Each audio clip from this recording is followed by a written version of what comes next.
তো গাইস আজকে বেরিয়ে পড়েছি আমরা ক্যারাম বোর্ড কিনতে যাবো। তো মনোজদা আমি সব বেরিয়ে পড়েছি। তো hi everyone, this is my new blog. তোমরা সবাই কেমন আছো? আশা করি ভালোই আছো। তো আজকে আমরা যাবো ক্যারাম বোর্ড কিনতে। তো তপুদা, আমি, মনোজদা, গৌতমদা, মদনদা সব বেরিয়ে গেছে তো ক্যারাম বোর্ড কিনতে, মানে গাড়ি বুকিং করে। তো গাড়ি বুকিং করে আমরা ক্যারাম বোর্ড কিনতে আছি। তো যাচ্ছি কোথায় হচ্ছে কনটাই, কাঁথিতে, ঠিক আছে।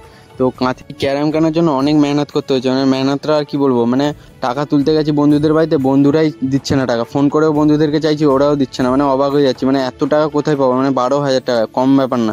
তো তার থেকে বেশি তো আমি একটু দিয়েছিলাম, তো মনোজদা আমার থেকে বেশি দিয়েছে, কি বলবো গাইস। তো 1,000 টাকা করে, আর যারা যারা খেলে মানে 10-12 জন, মানে 10 জনও হয়নি, মানে 8 জন মতন দিয়েছে 1,000 টাকা করে। আর তার বাদ বাকিটা মনোজদা আমি দিয়েছি।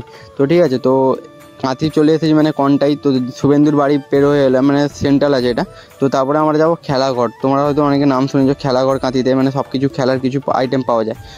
তো একটা জায়গায় ক্যারাম কিনতে গেছিলাম, তো ভিডিও শ্যুট করতে পারিনি, কারণ হচ্ছে ওখানে পুরো আমি বিজি ছিলাম আর ভিডিও করার কথা একদমই ভুলে গেছিলাম। কিন্তু ক্যারামটা সুপার ছিল, মানে 16,000 টাকা দাম।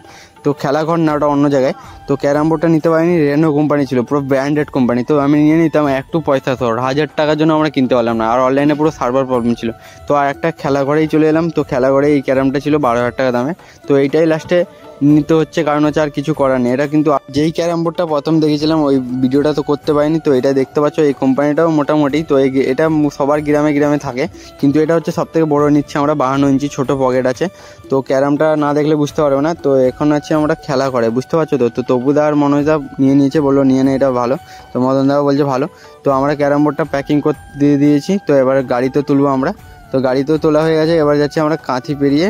খিদেও জোর পাচ্ছিল, কী খাবো খুঁজে পাচ্ছিলাম। তো ভাবলাম মাঝনায় গিয়ে খাবো। তো ক্যারাম বোর্ড ধরে আছি, পুরো হাত রাত ব্যথা হয়ে গেছে। তো শঙ্কর আমি ধরেছিলাম। তো আর গাড়ি চালাচ্ছিল মদনদা। তো মদনদা তো গাড়ির ড্রাইভার, তোমরা জানো। তো ভিডিওটা ভালো লাগলে লাইক শেয়ার কমেন্ট করতে একদম বলবে না, আর সাবস্ক্রাইব করতে একদমই বলবে না। আর তোমরা কী ভাবছো, ভিডিওটা এখানে শেষ হলো? আরও বাকি আছে, স্কিপ করলে কোনোই বুঝতে পারবে না। তো আমরা চলে এলাম ঝালমুড়ির দোকানে, মাঝনায়। তো এই ঝালমুড়িটা কীরকম হয় আমি জানি না, মানে কোনোদিনও খাইনি মাঝনায়। তো ঝালমুড়িটা কীভাবে যে বানাচ্ছে তার ভগবান জানে। তো ওরা বানিয়ে যাচ্ছে দাদুটা। তো লাস্টে বোঝা যাবে কীরকম টেস্ট হয়েছিল। তো ঝালমুড়িটা মোটামুটি হয়েছিল, কারণ হচ্ছে দাদুকে 6টা পুরো অর্ডার দিয়ে দিয়েছি। তো দাদু পুরো হাবড়ে গেছে, ঠিক আছে। কোনোদিনও হয়তো 6টা বানায়নি, তো 6টা মোটামুটি বানিয়ে দিয়েছে। তো শঙ্কর ফটাফট খেয়ে যাচ্ছে, কারণ হচ্ছে এত খিদে পাচ্ছিলো, মানে কি বলবো, 4টে থেকে বেরিয়েছি, রাত 9টা বাজে, মানে না 8:30 বাজে। তো আইফোন 14, তো কি বলবো, আমরা স্বপ্নের ফোন মানে কিনতে পারবো না কি জানি না, কিনবো একদিন না একদিন কিনবো, তোমরা সাপোর্ট করতে থাকো। তো এবার বাড়িতে চলে এসেছি ক্যারাম বোর্ড নিয়ে। তো ক্যারাম নিয়ে সবাই খেলছে, আমি তো খালি ভিডিওই শ্যুট করে যাচ্ছি। তো আমার পাড়ার ছেলেগুলো দেখছো, ক্যারাম বোর্ডে যারা যারা পয়সা দাওনি, এই ভিডিওটা দেখার পরে তাড়াতাড়ি আমার ফোনপেতে পয়সা পাঠানো, নাহলে ক্যালাবো ধরে। আর ভিডিওটা এখানে শেষ করে দিচ্ছি। Like share comment.